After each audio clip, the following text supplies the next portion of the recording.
Hello everyone and welcome to the channel. In this video, I will show you exactly how to create a dashboard on Monday.com. Creating a dashboard on Monday.com allows you to visualize and track key metrics, projects, and tasks in one centralized location. First, go to Monday.com. Here, click on this plus icon from the left. Then find the new dashboard option and click on this button to create a new dashboard. After clicking to create a new dashboard, you will be prompted to give it a name. Enter a descriptive name for your dashboard that reflects its purpose or the type of data it will display.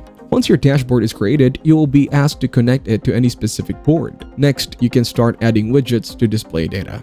Click on the Add Widget button or option to add a new widget to your dashboard. After adding a widget, you will need to configure its settings to specify what data it should display. Depending on the type of widget, you may need to select the source data and customize other parameters. You can organize widgets to create a layout that makes it easy to view and analyze your data at a glance. Thank you everyone for watching. Hope you got some value. Make sure to like and subscribe to our channel. Leave a comment down below. See you in the next one.